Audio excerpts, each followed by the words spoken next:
to actually hurt each other, wrestling is still incredibly dangerous. The wrestlers you're about to see in this video were inches away from injury or even death. Now, you wouldn't expect someone to drown when competing in a wrestling match, but that did almost happen. In 1997, Ken Shamrock was wrestling a match in Japan against Vader. Japanese wrestling is a bit different from what you might see in WWE. While Japanese wrestling is still predetermined, wrestlers hit each other a bit harder, and matches can be pretty brutal. Ken Shamrock and Vader did just that in their match, but things nearly turned deadly. Going into the fight, Shamrock had a bad rib and an affected lung. So, when Vader powerbombed Shamrock, Shamrock's lungs began to fill with blood. Vader was supposed to give Ken 3 powerbombs, but Shamrock called off the third, which is what saved his life. Had Vader hit the third powerbomb, then Ken Shamrock would have died internally due to the impact. Randy Orton and The Undertaker's feud in 2005 was filled with insane stunts. A lot of them were pretty risky, and the Legend Killer was inches away from killing himself a couple of times.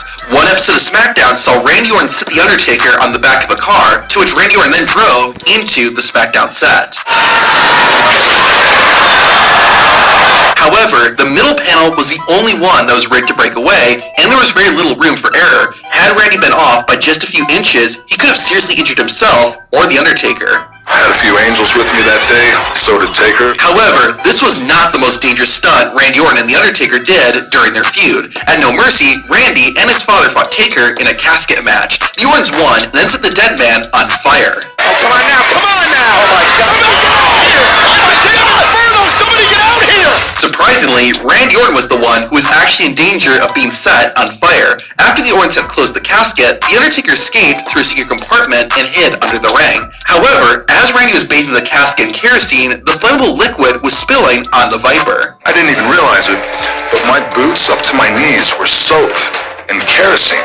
Once Randy lit the casket, he backed away just in time that the flames didn't set him ablaze. Extreme Championship Wrestling more than lived up to its name. Multiple wrestlers came inches away from death. Sometimes it was by accident. Other times, it was very intentional. One such incident happened during a match between Super Crazy and C.W. Anderson. As was the norm in ECW, weapons were introduced into the match, including tables. Super Crazy attempted to put Anderson through a table. While we know why Super Crazy survived that incident, it's literally a miracle this next wrestler wasn't paralyzed for life. During another ECW show, Tony Mamaluke was in a match against Mikey Whipwreck. Mamaluke was a fast-paced, high-flying wrestler, which is what led to him nearly losing his life. While Whipwreck was on the outside, Mamaluke went high risk.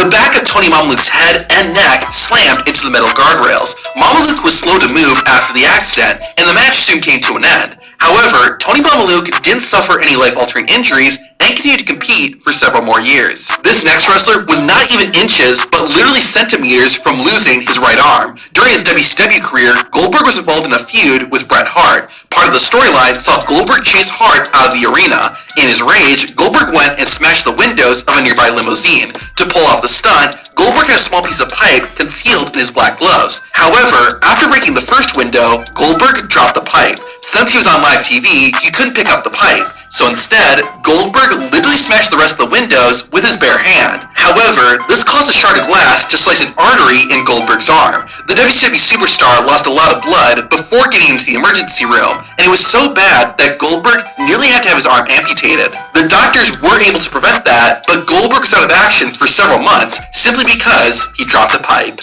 While this wrestler didn't lose his life, he did suffer damage that he still lives with today.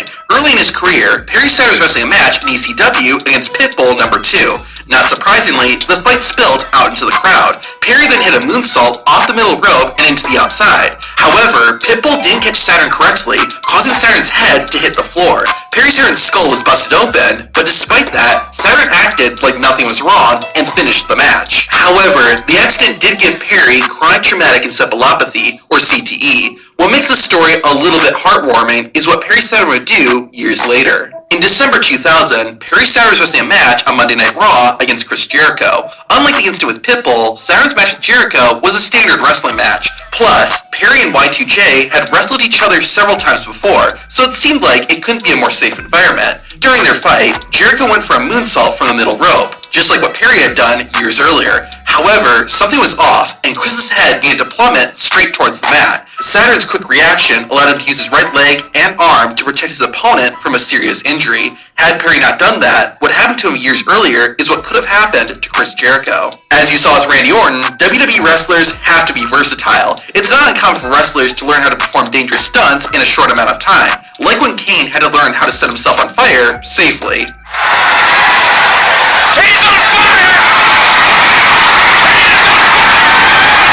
While the Big Red Machine was okay, Stone Cold Steve Austin was literally inches away from death when performing a huge stunt. During Austin's feud with Triple H and DX, the Rattlesnake famously destroyed the group's bus. However, this one incident nearly killed Stone Cold. While trying to operate the machine, Austin was moving the crane so the beam would drop in the right place. However, as he was doing that, the beam began to swing and was inches away from smashing into the driver's seat. Had that happened, this stunt would have been remembered for a much different reason.